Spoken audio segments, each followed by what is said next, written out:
We have so many great things happening in our county. I'm not going to rattle off all the accolades, but you know we're one of the best places to live in America. But I've said before many times, none of that matters if people aren't safe in our community. Democracy can only flourish in communities that are safe, and that's why it was incumbent upon us to continue to invest in public safety, and we've been able to do that over the last 7 years. The numbers show that our investment has paid off.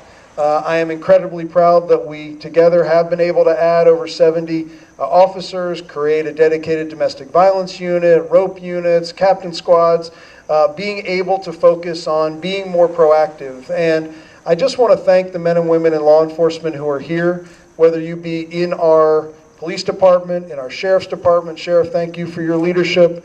Our partners in the state police, our partners in other agencies, our fire department, Chief Goddard, critical partner in public safety.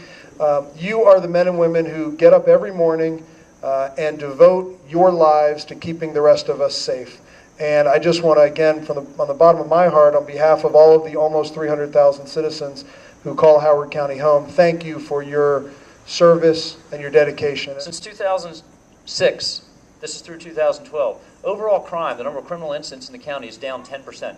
Again, not per capita, raw numbers. That's including the increase in population we've had. Robberies, more specifically, down 36%. Burglaries, down 10%.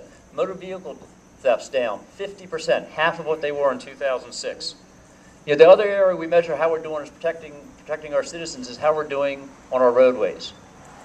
In 2006, we lost, I think, 22 or 23 people on our roadways, and that's not including the roadways at State Police Patrol. These are just the county roadways. So we've really made an effort over the last 6 or 7 years to concentrate on that. Last year, we got that number down to 12, and this year, hopefully, we'll get it under 10.